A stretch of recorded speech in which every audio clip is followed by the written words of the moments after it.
Good morning students. आज हम start करने जा रहे हैं unit number 9 that is indefinite integration. तो चलिए सबसे पहले समझते हैं कि इंटीग्रेशन का मतलब क्या होता है। इंटीग्रेशन जो है वो डिफरेंशिएशन का रिवर्स प्रोसेस है। इंटीग्रेशन जो है वो डिफरेंशिएशन का रिवर्स प्रोसेस है। यदि ये देखिए, यदि एफ एक्स प्लस सी इस फंक्शन का डिफरेंशिएशन ये फंक्शन आ रहा है तो इस फंक्शन का इंटीग्रेशन ये फंक्शन आएगा। यही इस इंटीग्रेशन की डेफिनेशन है कि इंटीग्रेशन और डिफरेंशिएशन एक दूसरे के रिवर्स प्रोसेस है। ठीक है, इस फोटो में देखिए, इस फोटो में ये जो आपको साइन दिखाई दे रहा है, ये साइन किसका साइन है? ये साइन इंटीग्रेशन का साइन है। ये सांप जैसा जो साइन हमने बनाया है, ये किसका साइन है? ये इंटीग्रेशन का साइन है। और dx का मतलब क्या होता है? dx का मतलब होता है विद रिस्पेक्ट टू x।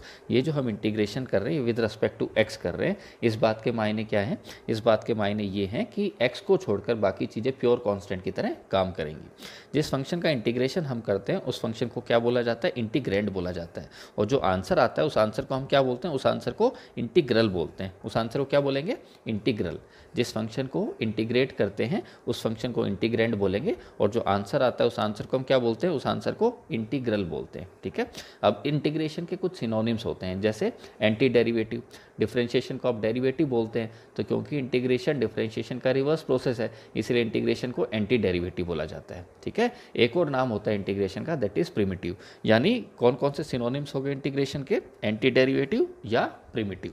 अगर आपको कहा जाए कि find the anti derivative of this function या find the primitive of this function, इनका मतलब क्या होगा कि आपको उन फंक्शंस का या आपको उस फंक्शन का इंटीग्रेशन निकालना है। ठीक है, इस थर्ड पॉइंट पर हम आते हैं। उससे पहले ये एग्जांपल्स देखिए कि अगर एक्स स्क्वायर प्लस 2 इस फंक्शन का डिफरेंशिएशन 2x आ रहा है तो इंटीग्रेशन की डेफिनेशन कहती है कि 2x का इंटीग्रेशन एक्स स्क्वायर प्लस 2 आना चाहिए। अगर एक्स स्क्वायर प्लस 2 का डिफरेंशिएशन 2x आ रहा है तो इंटीग्रेशन की डेफिनेशन ऐसा कहती है कि 2x का integration exactly x square plus 2 आना चाहिए। पर जब हम 2x का इंटीग्रेशन करते हैं वो क्या आता है? एक्स स्क्वायर आता है, सिर्फ एक्स स्क्वायर आता है ना। अभी के लिए सिर्फ इतना देखिए कि 2x का इंटीग्रेशन क्या आता है? एक्स स्क्वायर आता है। तो जो कॉन्स्टेंट आना चाहिए प्लस 2 वो नहीं आया ना। इसी तरह इसमें देखिए, जब एक्स स्क्वायर प्लस 5 को डिफरेंशिएट करते हैं तो 2x आता है, पर जब हम 2x का इंटीग्रेशन करेंगे तो वो सिर्फ एक्स स्क्वायर आएगा। तो हमने क्या देखा? हमने ये देखा कि डिफरेंशिएशन और इंटीग्रेशन में कॉन्स्टेंट का फर्क आ रहा है। इस केस में एक्स स्क्वायर प्लस 5 का डिफरेंशिएशन 2x था, तो 2x का इंटीग्रेशन एक्स स्क्वायर प्लस 5 आना चाहिए था, प्लस 5 नहीं आया ना। तो डिफरेंशिएशन और इंटीग्रेशन में जो कांस्टेंट का फर्क होता है, इस फर्क को दूर करने के लिए हम ये लगाते हैं प्लस सी, और इसी प्लस सी को हम क्या बोलते हैं? कांस्टेंट ऑफ इंटीग्रेशन बोलते हैं। ठीक है, आगे देखिए, इंटीग्रेशन स्टार्ट करने से पहले सबसे पहले तो अपने को डिफरेंशिएशन अच्छी तरह आना चाहिए, और दूसरी इंपॉर्टेंट बात ये कि अपने को इंटीग्रेशन के फंडामेंटल फॉर्मूले जो हैं ये लर्न बाय हार्ट होने चाहिए। ठीक है, तो पहला फॉर्मूला देखिए, एक्स की पावर एन का इंटीग्रेशन। एक्स की पावर एन का इंटीग्रेशन क्या होगा कि पावर एक बढ़ जाएगी, बढ़ी हुई पावर नीचे आ जाएगी, प्लस सी। एक्स की पावर एन का इंटीग्रेशन क्या होगा? पावर एक बढ़ जाएगी, बढ़ी हुई पावर नीचे आ जाएगी, प्लस सी। ये फॉर्मूला n इक्वल टू -1 पर काम नहीं करेगा, तो याद रखिए इस फॉर्मूले पर पहली रेस्ट्रिक्शन क्या है कि n की वैल्यू -1 नहीं होनी चाहिए। दूसरी रेस्ट्रिक्शन क्या है कि ये पावर जिस फैक्टर पर लगाई जा रही है वो फैक्टर कैसा होना चाहिए? लीनियर फैक्टर होना चाहिए, तभी ये पावर रूल काम करेगा। ठीक है, अगर मैं कह रहा हूँ कि एक्स की पावर एन का इंटीग्रेशन ये आएगा तो इसका मतलब इस फंक्शन का डिफरेंशिएशन ये आना चाहिए। तो चलिए इस फंक्शन को डिफरेंशिएट करते हैं। दाएं हाथ की तरफ जो फोटो दिखाई दे रही है इस फोटो को डिफरेंशिएट करते हैं। इस फोटो में कितनी टर्म है? 2, तो दोनों टर्म्स का अलग अलग डिफरेंशिएशन कर देते हैं। सेकंड टर्म का तो 0 हो जाएगा। फर्स्ट टर्म का देखिए 1/n+1, ये तो कॉन्स्टेंट है और मल्टीप्लाई में बैठा है इसलिए बैठा रहेगा। जब आप एक्स की पावर n+1 पर डिफरेंशिएशन का पावर रूल लगाएंगे तो क्या आएगा? पावर आगे आ जाएगी और ऊपर पावर एक कम हो जाएगी ना। तो n+1 से n+1 कैंसिल आउट हो जाएगा, अपने पास आएगा एक्स की पावर n। तो हमने क्या देखा कि इस फंक्शन का डिफरेंशिएशन एक्स की पावर n आ रहा है, यानी एक्स की पावर n का इंटीग्रेशन ही आएगा, क्योंकि डिफरेंशिएशन और इंटीग्रेशन एक दूसरे के रिवर्स प्रोसेस है ना। अगर मैं x की जगह कोई दूसरा लीनियर फैक्टर ले लूँ, ax प्लस बी ले लूँ, तो ax प्लस बी की पावर n का इंटीग्रेशन क्या आएगा कि पावर एक बढ़ जाएगी, बढ़ी हुई पावर नीचे आ जाएगी। इसके अलावा ये देखिए, जो लीनियर फैक्टर है उस लीनियर फैक्टर में जो x का कोफिशिएंट है वो हमेशा डिवाइड में लिखना होता है, ये आप याद रखेंगे ना, और प्लस सी। ऑफकोर्स इसमें भी पावर रूल जब हम ये जो ऊपर आपने फॉर्मूला पढ़ा इसको हम इंटीग्रेशन का पावर रूल बोलते हैं। ठीक है, इंटीग्रेशन का पावर रूल कब कब लगा सकते हैं? एक तो पावर -1 नहीं होनी चाहिए, और दूसरी बात पावर जिस फैक्टर के ऊपर लगाई जा रही है वो फैक्टर कैसा होना चाहिए? लीनियर फैक्टर होना चाहिए। अगर ये दोनों बातें हैं तो आप पावर रूल लगा सकते हैं, और जब आप पावर रूल लगाएंगे ध्यान रखेंगे कि आप लीनियर फैक्टर में जो एक्स का कोफिशिएंट है वो नीचे उतारेंगे, डिवाइड में लिखेंगे और प्लस सी। ठीक है, इस फॉर्मूले में भी n की वैल्यू -1 नहीं होनी चाहिए। अगला देखिए 1/x का जो इंटीग्रेशन होता है वो क्या होता है, लॉग मॉड ऑफ नीचे वाली फोटो प्लस सी। मॉड किस लिए लगाते हैं, ये इंश्योर करने के लिए कि हाँ हम जिस चीज़ का लॉग निकाल रहे हैं वो कैसी चीज़ है, वो पॉजिटिव चीज़ है ना, क्योंकि लॉग सिर्फ पॉजिटिव वैल्यूज़ का डिफाइन होता है।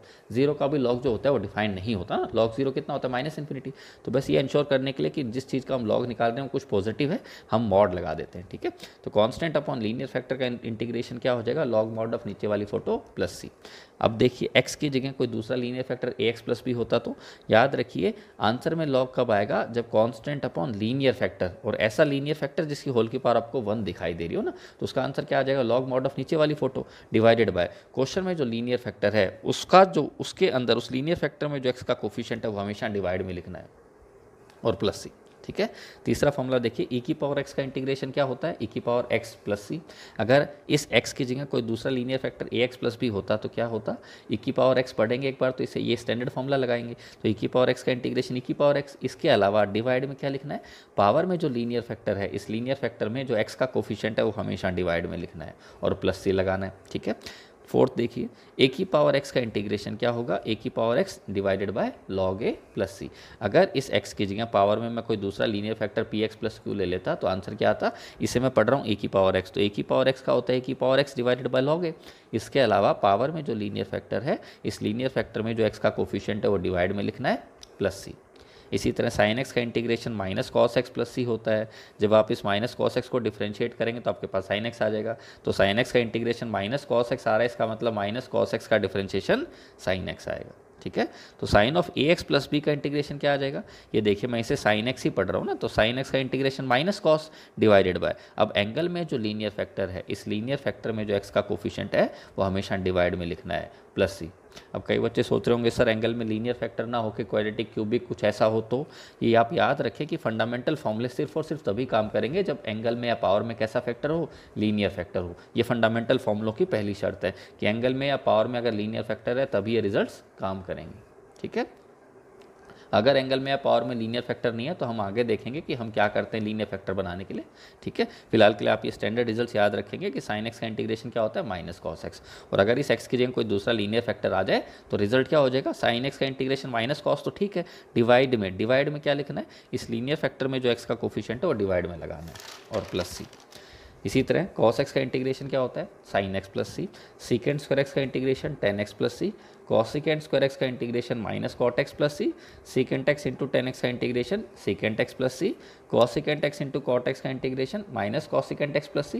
ये जितने भी फॉर्मूले हम पढ़ रहे हैं इन फॉर्मूलों में यदि एक्स की जगह ए एक्स प्लस भी आ जाए तो जहाँ जहाँ एक्स ना, जहाँ जहाँ एक्स है वहाँ एक्स प्लस भी आ जाएगा। इसके अलावा जो आंसर्स हैं इन आंसर्स के डिवाइड में क्या आ जाएगा, उस लीनियर फैक्टर में जो एक्स का कोफिशिएंट है वो। ठीक है, अगला देखिए टेन एक्स का इंटीग्रेशन क्या होता है, log mod of secant x plus सी।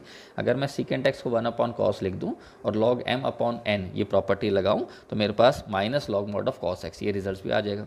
ठीक है, अगला देखिए कॉट एक्स का इंटीग्रेशन क्या होता है, log mod of sine x plus C. अगर मैं साइन को 1/cosecant लिखूँ और लॉग m/n लगाऊँ तो मेरे पास ये रिजल्ट आ जाएगा, minus log mod of cosecant x plus C. ये दोनों ही रिजल्ट सेम है, इसी तरह ये दोनों रिजल्ट्स भी सेम है, आप कोई सा भी फॉर्मूला अप्लाई कर सकते हैं। ठीक है, सीकेंट एक्स का इंटीग्रेशन क्या होता है, log mod of secant x plus tan x plus C, या लॉग टेंजेंट 45 प्लस इस एंगल का half plus C. Secant x का इंटीग्रेशन क्या होता है, log mod of tangent of 45 plus इस एंगल का हाफ प्लस सी। आप ये फॉर्मूला भी लगा सकते हैं, ये भी लगा सकते हैं, दोनों एक ही हैं। इसी तरह कॉसिकेंट एक्स का इंटीग्रेशन क्या होता है, log mod of cosecant minus cot plus C, या लॉग टेंजेंट इस एंगल का हाफ प्लस सी, जो एंगल क्वेश्चन में है उस एंगल का हाफ प्लस सी। इसी तरह 1/√1 - x² का इंटीग्रेशन क्या हो जाएगा, साइन इनवर्स x प्लस सी। साइन इनवर्स x का डिफरेंशिएशन ये होता है तो इसका इंटीग्रेशन ये हो जाएगा। इसी तरह -1/√1 - x², ये फोटो किसके डिफरेंशिएशन में बनती है, ये इसके डिफरेंशिएशन में बनती है, तो इसका इंटीग्रेशन ये हो जाएगा, क्यों, क्योंकि इसका डिफरेंशिएशन ये होता है। इसी तरह 1/1 + x² का इंटीग्रेशन क्या होता है, टेन इनवर्स x प्लस सी। जब इसको डिफरेंशिएट करेंगे तो अपने पास ये आएगा, यानी इसका इंटीग्रेशन ये होगा। ये फॉर्मूला जो है बहुत इंपॉर्टेंट फॉर्मूला है, इसे हम बहुत फ्रिक्वेंटली यूज़ करेंगे इंटीग्रेशन के अंदर। ठीक है, तो इसको ध्यान रखें आप। अगला है -1/1 + x² का इंटीग्रेशन। ये फोटो किसके डिफरेंशिएशन में बनती है, ये फोटो कॉट इनवर्स x के डिफरेंशिएशन में बनती है, यानी कॉट इनवर्स x का डिफरेंशिएशन अगर ये है तो इसका इंटीग्रेशन कितना हो जाएगा, कॉट इनवर्स x प्लस सी हो जाएगा।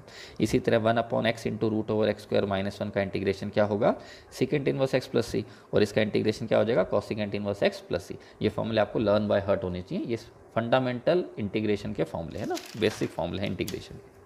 अगला टॉपिक देखिए, हम ज्योमेट्रिकल मीनिंग समझते हैं इंडेफिनिट इंटीग्रल का। ठीक है, तो देखिए ज्योमेट्रिकल मीनिंग समझने के लिए हमने एक फंक्शन लेट कर लिया 2x। अगर मैं इस फंक्शन को इंटीग्रेट करूंगा तो मेरे पास आंसर क्या आ जाएगा, एक्स स्क्वायर प्लस सी, जहाँ सी क्या है, कांस्टेंट ऑफ इंटीग्रेशन। और क्योंकि ये डेफिनेट नहीं है ना, इसकी वैल्यू कुछ भी हो सकती है, क्योंकि ये डेफिनेट नहीं है इसीलिए हम इस इंटीग्रेशन को इनडेफिनिट इंटीग्रेशन बोलते हैं। ठीक है, इस सी की वैल्यू कुछ भी हो सकती है और इसी की अलग अलग वैल्यू के लिए हमें अलग अलग इंटीग्रल मिलेगा, but these integrals are very similar geometrically. इस बात का मतलब समझते हैं। जैसे मान लीजिए सी की वैल्यू 0 है तो एक्स स्क्वायर प्लस 0 का ग्राफ कैसा आ जाएगा, ये पैराबोला आ जाएगा, क्योंकि y equal to x square upward parabola होता है ना, तो ये एक्स स्क्वायर का ग्राफ आ गया। अगर सी की वैल्यू +1 है तो y equal to x square का जो ग्राफ था यही ग्राफ एक यूनिट अपवर्ड शिफ्ट हो जाएगा ना, एक्स स्क्वायर +1 का ग्राफ ऐसा आ जाएगा। अगर सी की जगह -1 आएगा तो डाउनवर्ड शिफ्टिंग हो जाएगी एक यूनिट की ना, तो y equal to x square -1 का ग्राफ ये आ गया। अगर मैं x equal to A, x equal to A, यहाँ पर a क्या है, a कुछ पॉजिटिव है ना, x इक्वल टू ए एक मैंने क्लाइंट ड्रॉ करी, ये लाइन इन सभी का उसको इन पॉइंटों पर कट कर रही है P1 P2 P3 पर। तो अगर मैं इन पॉइंट्स के ऊपर टेंजेंट्स बनाऊँ, इन पॉइंट के ऊपर टेंजेंट्स बनाऊँ, तो वो टेंजेंट्स जो हैं वो टेंजेंट्स आपस में पैरेलल होंगी। क्यों? क्योंकि देखिए इन पॉइंटों पर जब आप dy बाई dx निकालेंगे, यहाँ पर इन पॉइंटों पर x की वैल्यू कितनी है, a है, तो जब आप इन पॉइंट्स पर dy बाई dx निकालेंगे तो वो dy बाई dx की वैल्यू क्या आ जाएगी, 2a आ जाएगी ना, इस पॉइंट पर भी, इस पॉइंट पर भी और इस पॉइंट पर भी। इसका मतलब क्या हुआ, टेंजेंट जो है इन पॉइंटों पर बनने वाले जो टेंजेंट्स हैं उनका स्लोप बराबर है, इसका मतलब वो टेंजेंट्स पैरेलल हैं। टेंजेंट्स पैरेलल हैं, इसका मतलब ये कर्व्स आपस में पैरेलल है, मतलब ये एक ही फैमिली की कर्व्स हैं। इसका मतलब ये हुआ कि जब हम किसी फंक्शन को इंटीग्रेट करते हैं तो जो आंसर आ रहा है वो क्या रिप्रेजेंट कर रहा है, वो फैमिली ऑफ कर्व्स को रिप्रेजेंट कर रहा है, यह इसका ज्योमेट्रिकल मीनिंग होता है। ठीक है, अब दो और रिजल्ट हैं जो अपने को पता होनी चाहिए इंटीग्रेशन स्टार्ट करने से पहले, इंटीग्रेशन के क्वेश्चन स्टार्ट करने से पहले। जैसे देखिए सी मान लीजिए कोई भी कांस्टेंट है और एफ एक्स कोई फंक्शन है एक्स का, तो अगर कोई कांस्टेंट फंक्शन के साथ मल्टीप्लाई में बैठा है तो जब हम इंटीग्रेशन करेंगे तो जो कांस्टेंट है ये कांस्टेंट साइन ऑफ इंटीग्रेशन से बाहर आ जाएगा। याद रखें कि अगर कोई कांस्टेंट फंक्शन के साथ मल्टीप्लाई में बैठा है और आपको उस फोटो का इंटीग्रेशन करना है तो कांस्टेंट जो है वो साइन ऑफ इंटीग्रेशन से बाहर आ जाएगा और फंक्शन का इंटीग्रेशन कर देंगे हम। ठीक है, इसी तरह यदि हम किसी ऐसे फंक्शन को इंटीग्रेट कर रहे हैं जिसमें 2 या 2 से ज़्यादा टर्म्स हैं, अगर हम किसी ऐसे फंक्शन को इंटीग्रेट कर रहे हैं जिसमें 2 या 2 से ज़्यादा टर्म्स हैं, तो याद रखें हर टर्म का इंडिविजुअल इंटीग्रेशन हो जाएगा। बीच में जो भी ऑपरेशन था, प्लस था तो प्लस लगा देंगे, माइनस था तो माइनस हो जाएगा। ठीक है, अगर किसी ऐसे फंक्शन को इंटीग्रेट किया जा रहा है जिसमें 2 या 2 से ज़्यादा टर्म्स हैं तो हर टर्म का इंडिविजुअल इंटीग्रेशन कर दिया जाएगा। ठीक है।